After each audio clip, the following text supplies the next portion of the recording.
अनचाही शादी में मनचाही दूल्हा। हवलदार दोनों एक दूसरे को देखते हैं। फिर मधु जी की तरफ देखकर, वो सब हमें नहीं पता है, हमारे सर ने आपको बुलाने को बोला, बस आशा जी आप चलिए हमारे साथ। आशीष जी आशा जी की तरफ देखकर, भाभी आप अकेले मत जाइए, मैं भी आता हूँ कपड़े चेंज करके। आशा जी उन हवलदार की तरफ देखकर, आपको कैसे पता चला यह सब? हवलदार आशा जी की तरफ देखकर, वो सब आपको पुलिस स्टेशन पता चल जाएगा, आप वहां चलिए। आशीष जी कपड़े चेंज करके आते हैं। फिर आशा जी को हवलदार अपनी गाड़ी में, आशीष जी पीछे अपनी गाड़ी में जाते हैं। ईशा ज्योति के पास बैठी होती है। डॉक्टर ज्योति का इलाज वापस शुरू कर दिया था। वो दोनों लड़कियां भी ईशा के पास बैठी थी। ईशा को अचानक घर की याद आती है।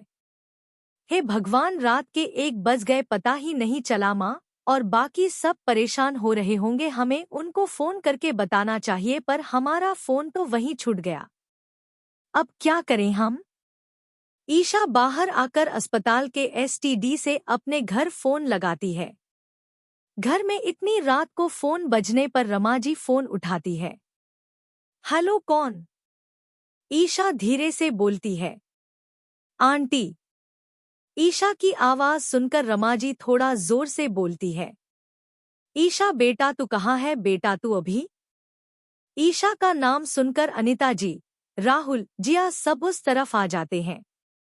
आंटी मैं मारवाड़ अस्पताल में हूँ।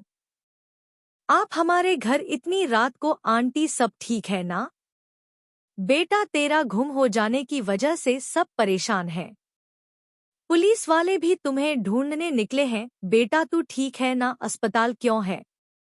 आंटी आप यहाँ आ जाइए, मैं सब बता दूंगी। रमा जी हाँ बोलकर फोन रख देती है। अनिता जी रमा जी के पास आकर, भाभी क्या हुआ? ईशु कहाँ है? वो ठीक तो है ना? पता नहीं भाभी, वो बोल रही है वो मारवाड़ अस्पताल में है, आप सब वहां आ जाइए, फिर वो कुछ बताएगी। सौरभ जी और पुलिस वाले उस घर से निकलते हैं। अचानक अभिलाष जी की नजर वहां पड़े मोबाइल पर जाती है। अभिलाष फोन लेकर, यह मोबाइल तो ईशा का है। पुलिस वाले भी वहां आकर, जरूर यहां ईशा जी पर हमला हुआ होगा। सौरभ जी की नजर स्कूटी पर जाती है। सौरभ जी स्कूटी के पास आकर नंबर देखते हैं। अभी यह स्कूटी जिया की है जो उसने ईशा को दी थी। पुलिस मोबाइल और स्कूटी दोनों जब्त कर लेते एक बार, मतलब ईशा जी को यही इसी घर में बंद किया गया था। अचानक सौरभ जी का फोन बजता है। नंबर देखकर रमा का फोन। सौरभ जी फोन उठाकर, हाँ रमा बोलो, क्या हुआ है? सौरभ अभी ईशा का फोन आया था घर के टेलीफोन पर, ईशा मारवाड़ अस्पताल में है, मैं और राहुल अस्पताल जा रहे हैं, आप भी वही आ जाए। सौरभ हाँ बोलकर फोन रख देते हैं और हाथ जोड़कर, भगवान तेरा शुक्रिया, ईशा मिल गई। सौरभ जी अभिलाष जी और पुलिस वाले के पास आकर, ईशा मारवाड़ अस्पताल में है, उसने घर पर फोन करके बताया है, वो वहां पर है। इंस्पेक्टर गाड़ी लेकर अस्पताल की तरफ मोड़ लेते हैं। अभिलाष जी और सौरभ जी भी अस्पताल की तरफ चले जाते हैं। राहुल अपनी एक्टिवा पर रमा जी के साथ अस्पताल जाता है। आलोक जी जिया को अपनी गाड़ी पर लेकर जाते हैं। घर में ममता जी और अनीता जी होती है। ईशा उन दोनों लड़कियों के पास आकर, आप दोनों को अपने माता पिता के नंबर याद है क्या?